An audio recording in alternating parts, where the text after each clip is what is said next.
12th lesson. Do I play? Do we play? Do you play? Do they play? Does he or does she play? Do I play? Do we play? Do you play? Do they play? Does he or does she play? I don't play. We don't play. You don't play. They don't play.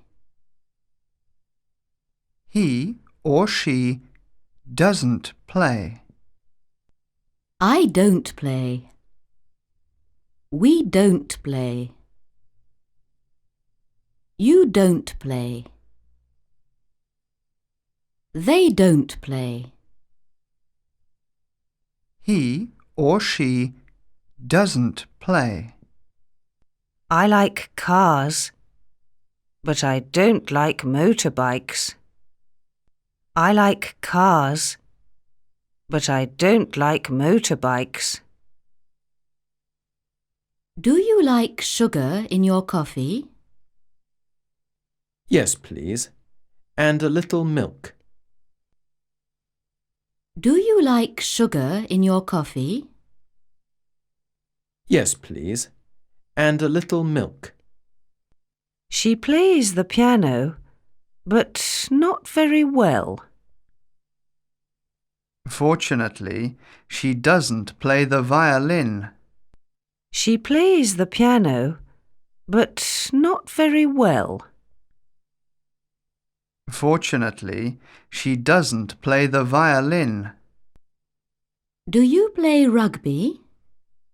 Oh, no. I'm too old. Do you play rugby? Oh, no. I'm too old. Can I help you? Do you sell socks? Can I help you? Do you sell socks? Do you want anything from the shop? I have something important to tell you. Do you want anything from the shop? I have something important to tell you. Do you play bridge? No, I don't. Well, something else perhaps. Poker? Yes, but I don't play for money. Do you play bridge? No, I don't. Well, something else perhaps. Poker? Yes, but I don't play for money. We play bridge. She doesn't play the violin. We play bridge. She doesn't play the violin.